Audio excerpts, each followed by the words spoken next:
Tem alguma coisa acontecendo dentro da Lua, algo que ninguém esperava.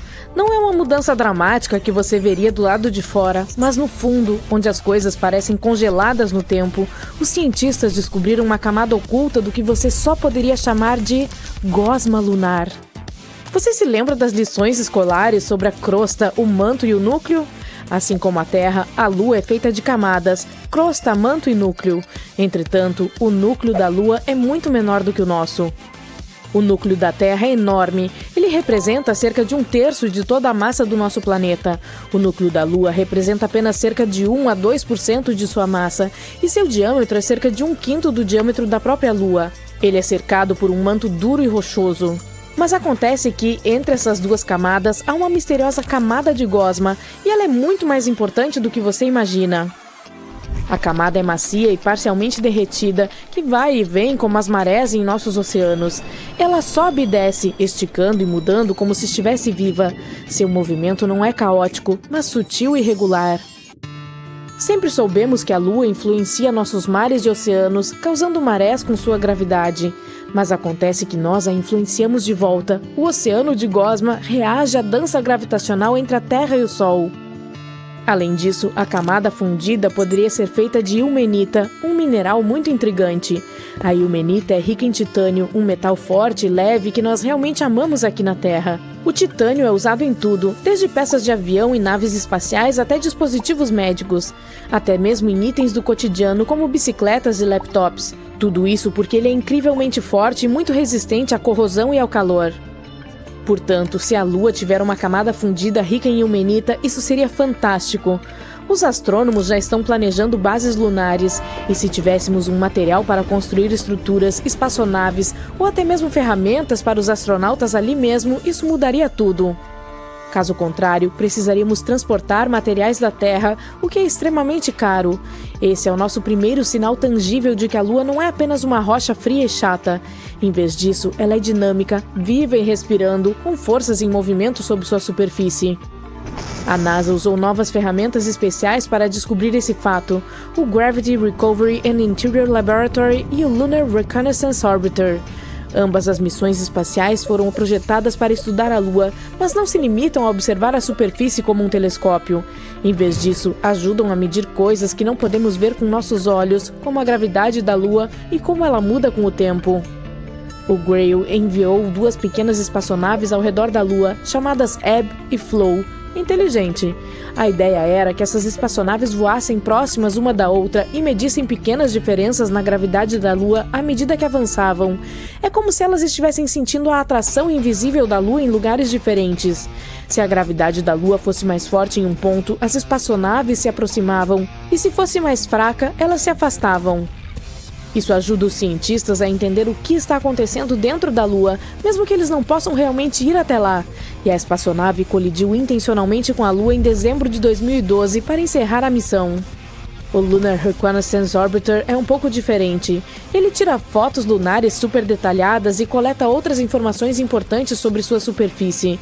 Ao combinar as informações do Grail e do LRO, foi possível encontrar essa camada de gosma. Mas essa descoberta, na verdade, desafia tudo o que achávamos que sabíamos sobre a geologia lunar.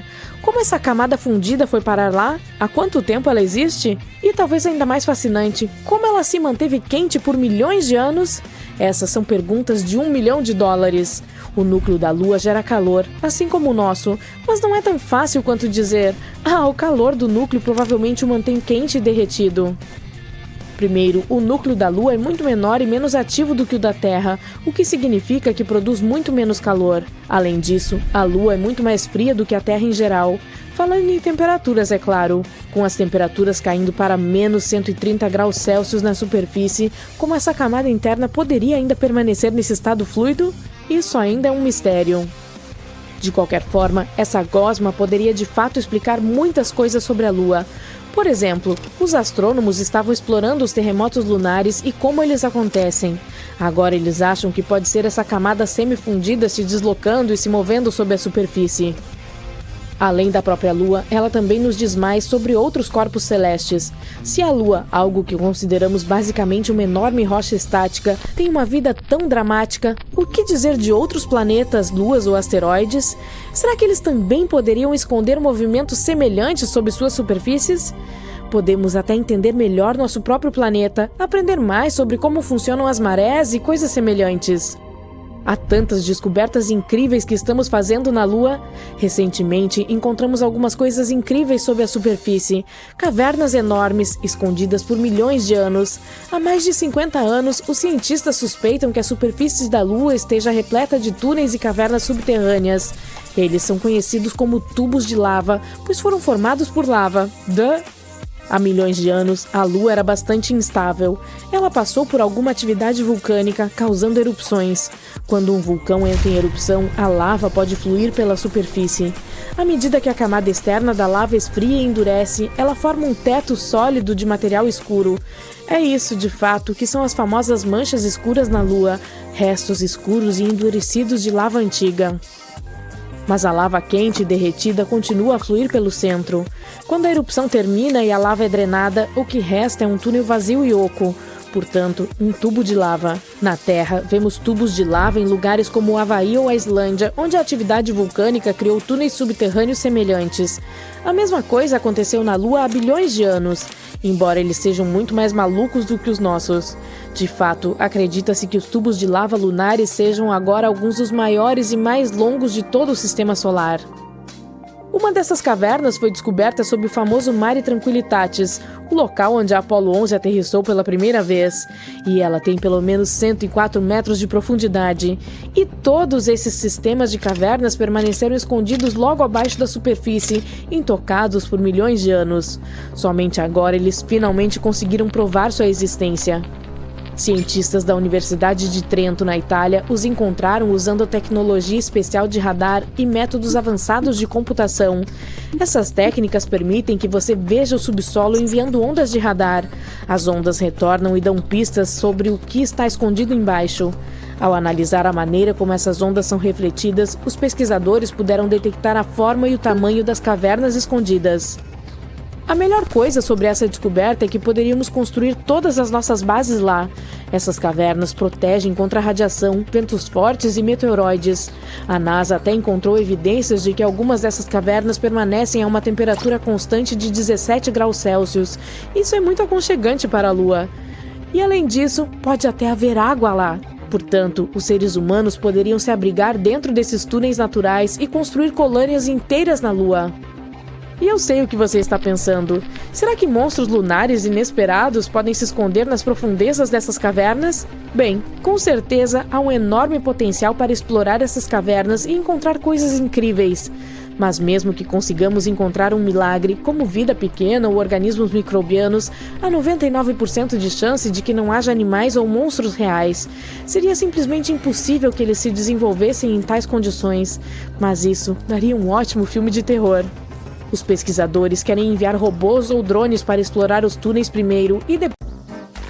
Ok, eu oficialmente desisto da esperança de que a Lua seja feita de queijo, gente. Uau, nem mesmo Goda!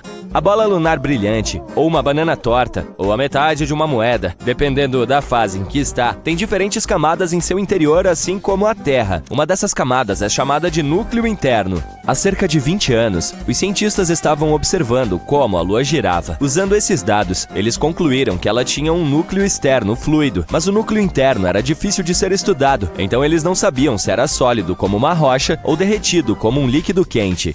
Mas agora as coisas estão mais claras. Os astrônomos reuniram dados de diferentes missões, incluindo a missão Apollo, em que os astronautas foram à Lua e coletaram informações.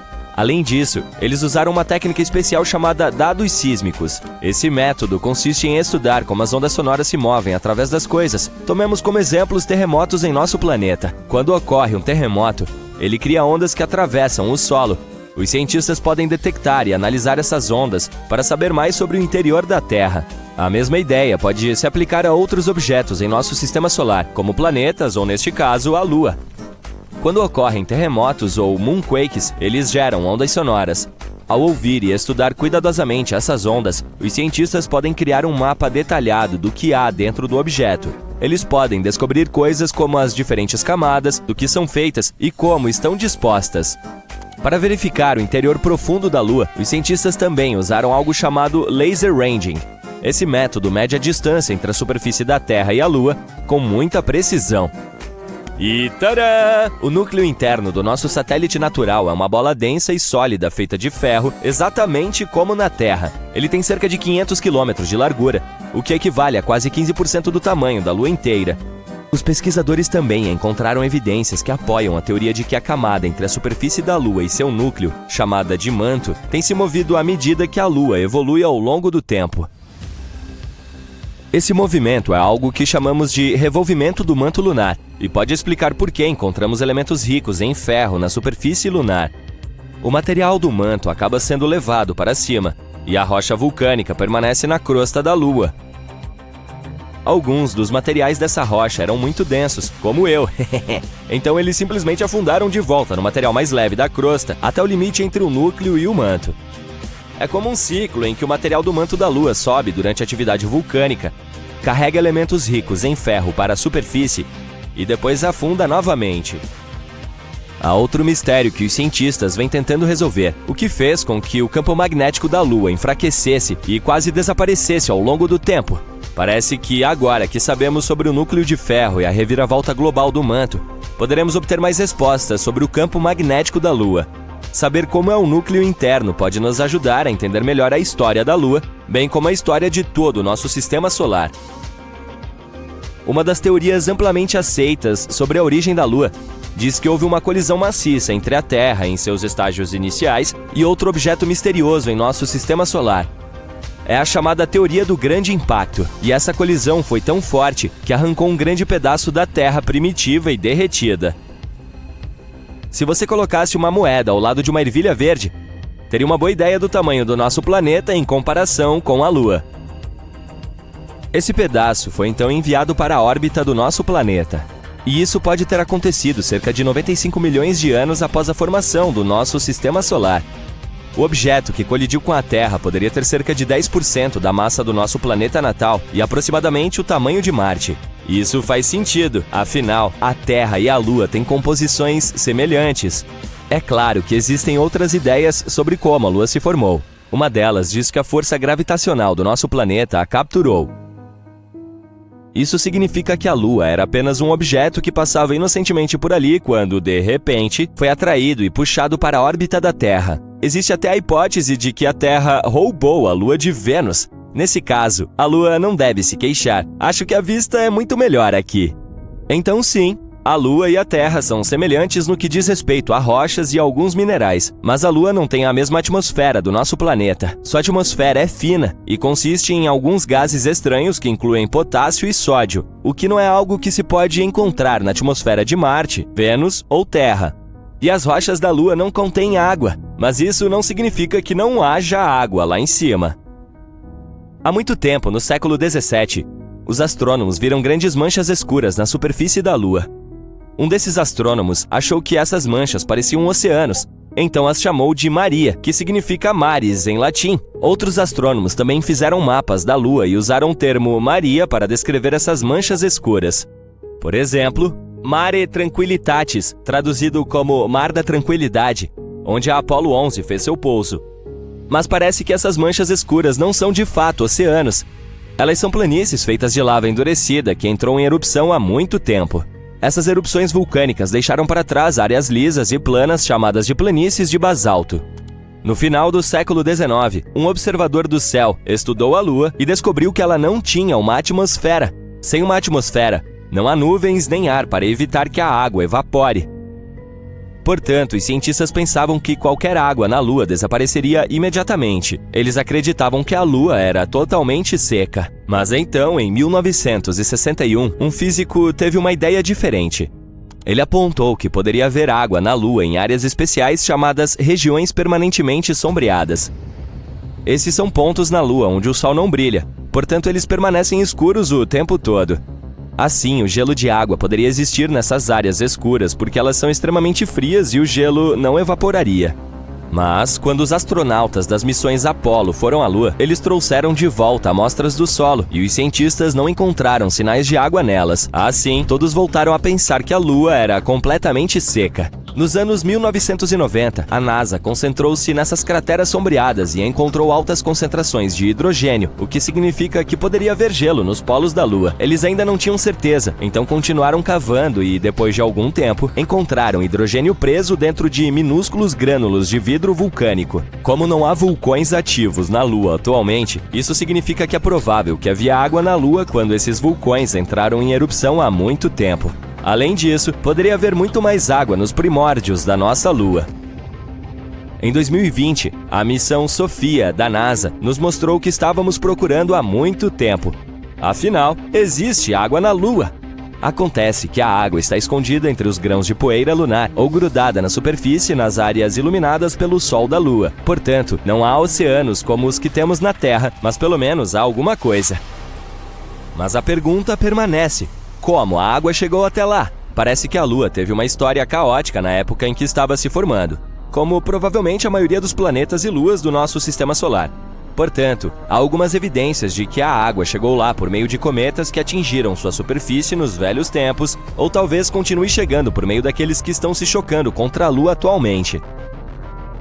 Estamos falando de uma situação caótica em que micrometeoritos gelados colidem com a superfície da Lua, e a poeira faz uma bagunça ainda maior ao interagir com o vento solar. Mas estamos aguardando para saber mais sobre isso. Porque, como todos sabemos, quando se fala em água, inevitavelmente também se fala em vida. É por isso que queremos saber mais sobre, por exemplo, todo aquele gelo escondido nas crateras polares da Lua. Talvez ele possa nos ensinar mais sobre como a vida se desenvolveu na Terra. Talvez os cometas tenham trazido todos os elementos necessários para cá. E se alguns desses elementos também estiverem presos no gelo da Lua?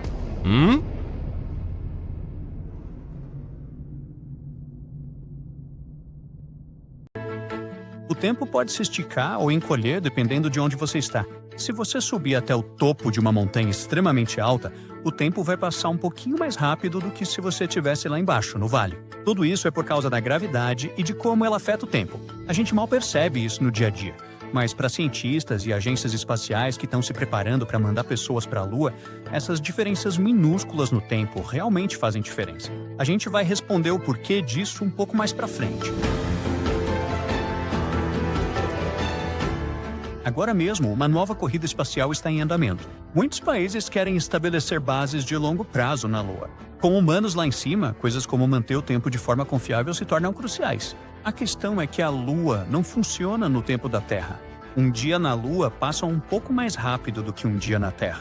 A diferença é de cerca de 56 microsegundos e pode parecer insignificante, mas com o tempo até uma diferença assim pode se acumular e criar problemas maiores. Então, para manter as missões lunares funcionando sem problemas e evitar que as coisas saiam de sincronia, a NASA e cientistas do mundo todo estão agora lidando com um desafio complicado: criar uma escala de tempo lunar totalmente nova. A NASA deve começar a usá-la até 2026. É o mesmo ano em que eles esperam enviar astronautas de volta à Lua pela primeira vez em 50 anos. Mas essa nova escala de tempo não é apenas um fuso horário lunar. Na verdade, é todo um sistema que vai ajustar para o tempo mais rápido da Lua e manter tudo sincronizado com os sistemas de tempo da Terra. Só assim as missões poderão funcionar sem problemas. Veja, na Terra, nossa medição do tempo já é surpreendentemente complicada. Pode parecer que o tempo deveria ser um conceito simples, mas manter o tempo preciso é, na verdade, uma ciência exata, especialmente quando você considera o quanto a medição do tempo afeta nosso dia a dia. Então, para manter o tempo global coordenado, os cientistas dependem de algo chamado Tempo Universal Coordenado, também conhecido como UTC. Esse padrão global de tempo é baseado em relógios atômicos ultra-precisos que os cientistas colocam em diferentes locais ao redor do mundo. Relógios atômicos são incríveis, porque medem o tempo com base nas vibrações consistentes dos átomos. Então, eles são super estáveis e precisos. Isso ajuda os cientistas a garantir que o UTC seja o mesmo para todo mundo, em qualquer lugar. Esses relógios atômicos também levam em conta que o tempo passa um pouco mais devagar quanto mais perto você está do centro do nosso planeta. Então, relógios atômicos posicionados mais próximos da superfície da Terra marcam o tempo um pouco mais devagar, devido à força gravitacional mais forte. Esse efeito, explicado pela teoria da relatividade de Einstein, acontece porque a gravidade afeta o tempo. Espalhando relógios atômicos em diferentes altitudes, os cientistas conseguem fazer uma média de todas as pequenas diferenças de tempo causadas pela gravidade. Além disso, para manter a precisão do tempo, os cientistas ocasionalmente adicionam segundos bissextos para compensar as pequenas mudanças naturais na velocidade de rotação da Terra. Pode parecer bem técnico, mas esse processo de manter todo mundo no mesmo horário é o que faz o mundo moderno funcionar. Afinal, a precisão do tempo é fundamental para o comércio global, navegação por GPS e até para as comunicações pela internet. Mas o tempo na Lua funciona de um jeito diferente. O nosso satélite natural tem um campo gravitacional mais fraco do que o da Terra. Por isso, os relógios na Lua marcam o tempo um pouco mais rápido. Essa diferença significa que os relógios lunares provavelmente vão se desviar lentamente dos relógios da Terra, se não houver correção. Isso pode causar grandes problemas quando os astronautas precisam manter contato próximo com a Terra ou navegar pela superfície lunar. A solução da NASA é algo chamado escala de tempo lunar. Os cientistas não vão ajustar os relógios da Lua para baterem exatamente com os da Terra. Em vez disso, eles querem estabelecer um sistema único que meça o tempo lunar com precisão, mas que também seja fácil de converter para o tempo da Terra. Pense nisso como criar toda uma nova estrutura só para a Lua. Para fazer esse sistema de tempo lunar funcionar, a NASA está cooperando com colegas internacionais, como a Agência Espacial Europeia. Juntos, eles estão montando o que chamam de LunaNet. Essa rede lunar vai ser um pouco como a internet da Lua. Ela vai garantir que todos os relógios lunares funcionem juntos e estejam alinhados com o tempo da Terra. Assim como os relógios atômicos ao redor do mundo se coordenam para o UTC na Terra, os relógios na Lua farão parte dessa rede maior chamada LunaNet. Agora, os cientistas já têm bastante experiência quando o assunto é gerenciar tempo e espaço. Os satélites do Sistema de Posicionamento Global, que orbitam a Terra a cerca de 20.200 km de altura, têm relógios atômicos a bordo. Esses relógios marcam o tempo mais rápido do que os relógios na superfície da Terra, porque estão bem longe da força gravitacional terrestre. Mas então, como a navegação por GPS continua precisa? É porque os cientistas descobriram maneiras de desacelerar esses relógios para que coincidam com o tempo da Terra. Essa experiência com os relógios do GPS é uma ótima base para o que os cientistas precisam fazer na Lua. De certa forma, pode até ser mais fácil do que gerenciar o GPS. Os cientistas podem trabalhar com os relógios lunares como eles são naturalmente, em vez de precisar ajustá-los para sincronizar perfeitamente com a Terra. Ao estabelecer um tempo lunar preciso desde o início, os cientistas esperam evitar algumas das complicações de gerenciar os satélites de GPS. E agora, aqui vem a parte interessante, ou talvez ainda mais interessante. Para manter a cronometragem lunar uma realidade, a NASA e seus parceiros querem instalar relógios tanto na superfície lunar quanto em satélites que orbitam a Lua. Alguns desses relógios serão relógios atômicos de longa duração e outros serão osciladores de cristal. Esses oferecem estabilidade em períodos curtos de tempo. Juntos, esses relógios vão criar uma rede na qual os cientistas poderão confiar.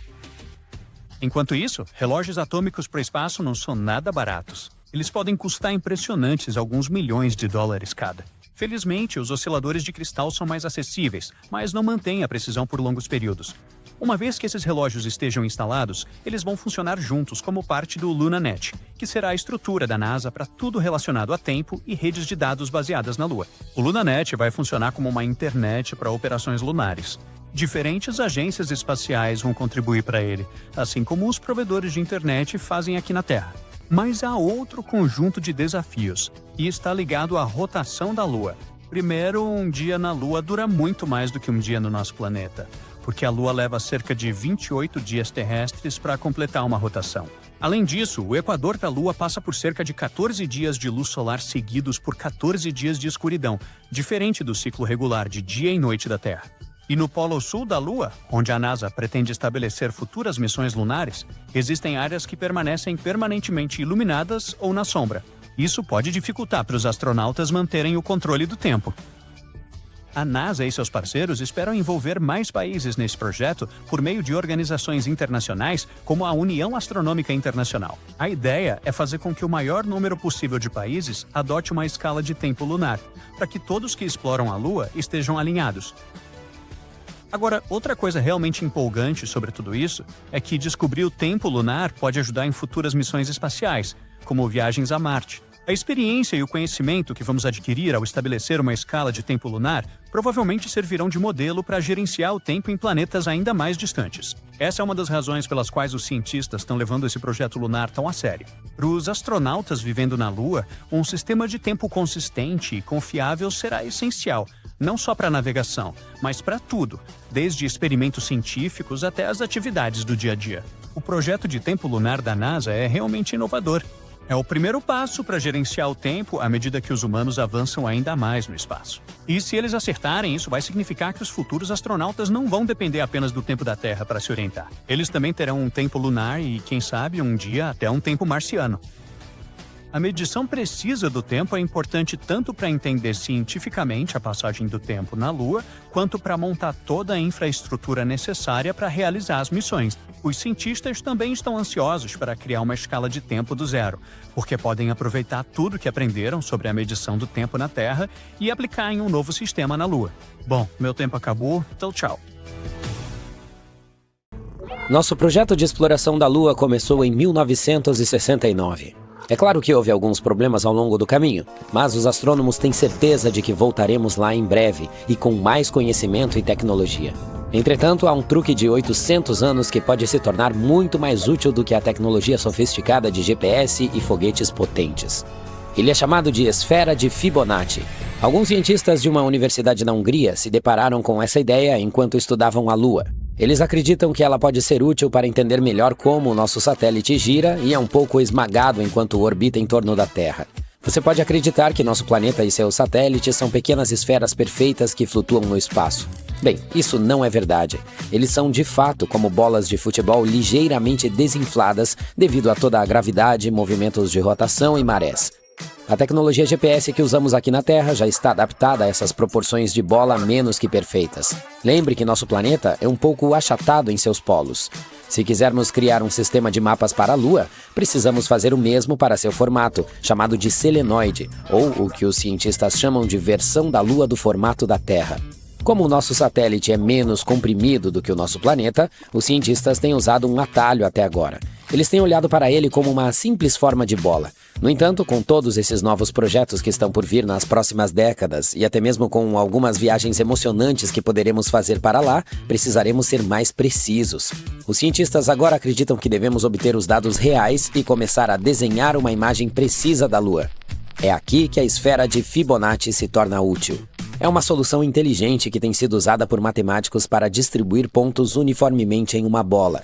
Recentemente, os pesquisadores a utilizaram para mapear cerca de 100 mil pontos na Lua, usando dados coletados anteriormente pela NASA. E o que descobriram foi crucial para a nossa compreensão do formato do nosso satélite. Por exemplo, agora sabemos que os polos dele estão cerca de meio quilômetro mais próximos do centro, em comparação com o Equador. Claro, isso pode parecer um detalhe minúsculo, mas se ajustarmos nosso software de GPS de acordo com esse detalhe antes de aterrissarmos lá novamente, isso poderá evitar que nos percamos lá em cima. Esse nível de matemática não é feito desde a década de 1960 para a Lua, mas já sabemos que ele faz maravilhas aqui em casa, e isso só torna os cientistas mais bem preparados para futuras missões. Essa não é a primeira vez que as pessoas usam as descobertas de Fibonacci para encontrar soluções inteligentes. Também vimos esse conceito ser usado em finanças, agricultura e na ciência da computação. Vamos ver de onde tudo isso veio. Diz a lenda que o matemático italiano Fibonacci não estava realmente interessado em sequências matemáticas no início, mas sim em coelhos? Então ele criou esse interessante quebra-cabeça. O que acontece se você colocar um par de coelhos em um determinado espaço por um ano? Ele também estabeleceu algumas regras teóricas. Para começar, todos esses animais vêm em pares de macho e fêmea e podem começar a se reproduzir depois de apenas um mês. A cada mês, cada casal acrescenta mais um par de filhotes. A última regra era que todos os coelhos seriam invencíveis durante o ano. Fazendo as contas, ele obteve a seguinte série de números: 1, 1, 2, 3, 5, 8, 13, e assim por diante. Se você olhar para essa série novamente, perceberá que cada número é a soma dos dois anteriores. Os dois primeiros? Esse é o par de coelhinhos inicial. Em seguida você verá o número 2, que é o primeiro par e sua primeira dupla de descendentes. Essa sequência interessante se espalhou e os amantes da matemática começaram a estudá-la mais de perto. Eles começaram a ver esse padrão com muita frequência na natureza. Por exemplo, na forma como as folhas crescem em uma planta ou como as sementes se organizam nos girassóis. Há até mesmo um pequeno experimento que você pode fazer para comprovar isso. Comece pegando papel e caneta. Tente desenhar a espiral de Fibonacci. Comece com um círculo minúsculo e, em seguida, aumente cada vez mais usando os números da teoria. O primeiro círculo deve ser apenas um pequeno ponto no papel, ou o equivalente a 0. Próximo, uma unidade. Outro círculo, ainda uma unidade. Continue assim e você verá que os círculos formam esse padrão em espiral. Mesmo que continue a crescer, ele mantém sua forma. Talvez você também tenha se deparado com a espiral de Fibonacci como um símbolo de hipnose. Com toda a justiça, há poucas evidências de que você possa confundir uma pessoa fazendo-a olhar fixamente para uma espiral por algum tempo. Mas seus efeitos sobre nosso foco e nossos nervos ópticos não podem ser ignorados. Depois de olhar fixamente para uma espiral giratória, será possível ver como os objetos ficam menores ou maiores, dependendo da direção do giro. É fácil entender por que algumas pessoas sentem essa sensação como hipnotizante. Essa interessante série de números aparece em nosso dia a dia, mesmo que não a percebamos. Ela também pode ser usada em situações mais práticas, como a conversão de milhas em quilômetros. Vamos dar uma olhada na série. Escolha 2 números quaisquer lado a lado, digamos 13 e 21. Faça os cálculos e você perceberá que 13 milhas são aproximadamente 21 quilômetros. O mesmo acontece com 34 e 54. A música e a matemática podem não parecer ligadas, mas se você tivesse perguntado ao grande Mozart, ele provavelmente não teria concordado. Parece que o compositor era muito apaixonado por números desde o início de sua carreira e adorava encontrar padrões numéricos interessantes na música, como uma espécie de mensagem oculta. A própria irmã dele lembrava-se de vê-lo rabiscando matemática o tempo todo, até mesmo nas laterais de suas partituras. Alguns estudiosos acreditam que ele pode até ter brincado com os números de Fibonacci. Se esse for realmente o caso, então Mozart pode ter usado a proporção para equilibrar partes de suas músicas. E quanto a outros tipos de arte? Bem, também se diz que Leonardo da Vinci usou a proporção áurea em suas obras-primas, como o Homem Vitruviano e a Mona Lisa. Além disso, quando se trata de obras de arquitetura, o Partenon também pode ter usado esse padrão. Sempre que você vir edifícios com colunas com o espaçamento certo, pode ter certeza de que foi daí que os construtores se inspiraram. A Grande Pirâmide de Gizé é outro grande exemplo. Não há nenhum registro oficial que comprove isso, mas a forma da pirâmide é tão próxima da proporção áurea que é meio óbvio. Você também verá esse padrão aparecendo naturalmente em nosso ambiente. Vá até o jardim e verifique se há alguma pinha por perto. Está vendo essas escamas? Elas estão dispostas em um padrão de acordo com a esfera de Fibonacci. Até mesmo os ossos de nosso corpo parecem estar crescendo com base nas mesmas proporções. Temos um tronco, uma cabeça e um coração. Depois, há as coisas que vêm em pares, nossos braços, pernas, olhos e ouvidos, por exemplo. Para o número 3, pense na composição de nossos membros e nas 3 seções principais de nossa mão. A parte do punho, a parte do meio da palma e os dedos, que também são divididos em 3 por sinal. Falando em dedos, o comprimento de seus ossos também tem essa proporção. Esse design ajuda nossos dedos a se moverem suavemente, especialmente ao agarrar objetos. A sequência de Fibonacci pode ser vista na forma como as ondas do mar se curvam e como os rios se dividem e fluem. Os padrões meteorológicos também podem seguir essa regra. Alguns redemoinhos e furacões se formam e se espalham da mesma forma que a espiral de Fibonacci. Aumente o zoom e você verá que as espirais não são encontradas apenas aqui na Terra. Elas também estão em toda parte no espaço, e isso não é aleatório. A maioria das galáxias, incluindo a Via Láctea, é espiralada. Pense da seguinte forma: em geral, as estrelas em uma galáxia jovem não aparecem todas de uma vez. Algumas são mais rápidas no desenvolvimento, outras demoram um pouco. Isso faz com que a gravidade puxe de diferentes maneiras, fazendo com que a jovem galáxia gire como um disco. À medida que ela gira, diferentes níveis de gravidade a esticam para obter esses braços em espiral. Por outro lado, se todas as estrelas de uma galáxia jovem aparecerem ao mesmo tempo, a gravidade simplesmente as esmaga em forma de ovo, ou o que os astrônomos chamam de elíptico. Neil Armstrong estava se preparando para sua missão na Lua há mais de 3 anos. Para resistir às condições de microgravidade, ele precisou aprender a andar de lado, sendo amarrado e suspenso em um ângulo e tentando andar ao longo das paredes. Seus limites foram testados através de uma dieta intensa e regime de sono, já que no espaço ele só teria carne e vegetais previamente desidratados e colocados em uma embalagem. Antigamente, os astronautas tinham que passar dias no deserto, na selva, no mar aberto, além do treinamento de sobrevivência ártica. Hoje em dia é muito mais estruturado, mas naquela época era algo como: vamos deixar essa pessoa no meio do nada sem suprimentos e ver se sobrevive. Antes de pousar na Lua, Neil Armstrong teve que coletar e estudar amostras de rochas no Grand Canyon, explorar antigas formações vulcânicas na área de testes de Nevada e procurar aberturas de gás e lava, lagos de lava e crateras em vários locais do Havaí. Em 20 de julho de 1969, Armstrong recebeu um café da manhã saudável antes de decolar: bife, ovos, torradas, suco e café. Ele recebeu o que os médicos chamam de refeição de baixo resíduo, o que significa que ele não teria que ir ao banheiro logo depois. Levou 109 horas e 42 minutos para chegar à superfície da Lua, em uma área chamada o Mar da Tranquilidade. Ele teve que viajar 384.400 quilômetros para chegar lá. A tripulação poderia ter ido para o Oceano das Tempestades ou para a Baía Central, mas este lugar foi escolhido para pousar porque tinha boa visibilidade, era relativamente plano e facilmente acessível com o mínimo de combustível possível.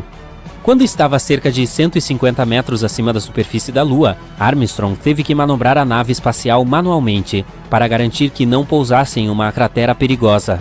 Ele continuou sobrevoando por cerca de 1 minuto e meio, movendo-a para os lados até se sentir confortável para pousar.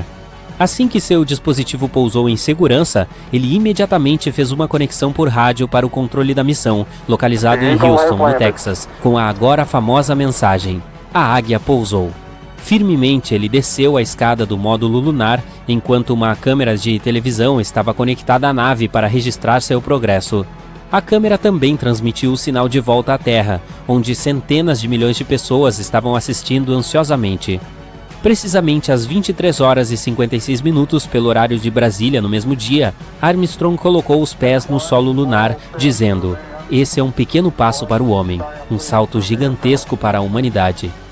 O cronograma dizia que o astronauta precisava dormir antes de pisar na Lua, mas ele escolheu sair mais cedo do que o planejado, já que obviamente não conseguia dormir. Se Armstrong tivesse andado na Lua sem equipamento especial para respirar, ele teria sentido um odor estranho, meio mofado e sulfúrico. Ainda assim, ele teve a chance de sentir o cheiro quando retornou ao módulo lunar. O fato é que partículas do solo estavam agarradas aos seus pés, então o odor se espalhou por toda a cabine. Ele descreveu como o cheiro de cinzas molhadas de uma lareira, ou como o ar cheira após fogos de artifício. Quem teria imaginado que precisaria levar uma vela perfumada quando fosse para a Lua? Além das pessoas que foram até lá, ninguém jamais teve a chance de saber exatamente que cheiro a tripulação sentiu. Mesmo durante essa primeira missão, quando amostras de solo e rocha da Lua foram transportadas para laboratórios em containers herméticos, quando abertas na Terra, surpreendentemente o cheiro havia desaparecido. Ele também sentiu que a superfície da Lua era fina e parecia um pó, mas disse que não tinha dificuldade em se movimentar. Um outro membro de sua equipe se juntou a ele cerca de 20 minutos depois. Toda a caminhada lunar levou um pouco mais de 2 horas. Durante esse tempo, Armstrong e seu companheiro de equipe configuraram vários dispositivos na superfície do nosso satélite. Um deles era para medir com precisão a distância exata de lá até a Terra, cronometrando o tempo de um feixe de laser para ir e voltar da Terra até a superfície lunar. Outro era destinado a medir terremotos lunares e possíveis impactos de meteoros, o que nos levou à descoberta de que a Lua estava muito viva afinal. Sabemos hoje que os maiores terremotos lunares são muito mais fracos do que os terremotos que acontecem na Terra, embora seus movimentos possam durar até 1 hora, muito mais do que no nosso planeta. Eles conseguiram reunir cerca de 23 quilos de amostras de rocha e solo, e também tiraram muitas fotografias do terreno, onde também hastearam uma bandeira dos Estados Unidos. O astronauta até teve a chance de conversar com o presidente Richard Nixon por menos de 1 minuto. A última coisa na lista para Armstrong era dar uma caminhada até o que hoje é conhecido como Cratera Oriental, 60 metros a leste do módulo lunar. Foi a maior distância percorrida da nave espacial naquela missão específica, aproximadamente o comprimento da metade de um campo de futebol. Assim que suas tarefas foram concluídas, Armstrong voltou para o módulo lunar e fechou a escotilha com segurança para dormir um pouco. Enquanto se preparavam para a decolagem, Armstrong e sua equipe descobriram que, por causa de seus trajes espaciais robustos, haviam quebrado o interruptor de ignição do motor de subida. Não é grande coisa, eles pensaram, então usaram parte de uma caneta para empurrar o interruptor e iniciar a sequência de lançamento. Às 13h54, a famosa Águia começou a subida. Além do equipamento científico instalado na superfície da Lua, uma placa também foi deixada lá. Dizia: "Aqui, homens do planeta Terra pisaram pela primeira vez na Lua. Julho de 1969 d.C. Viemos em paz por toda a humanidade." Anos depois, Armstrong disse que a NASA limitou seu tempo na Lua, porque eles não sabiam como os trajes espaciais enfrentariam as temperaturas extremas de lá, tão altas quanto 127 graus Celsius durante o dia, a tão baixas quanto 173 graus abaixo de zero à noite. As coisas ficaram um pouco mais complicadas quando Armstrong e sua equipe pousaram de volta na Terra, porque eles haviam sido expostos a partículas espaciais desconhecidas. O resultado?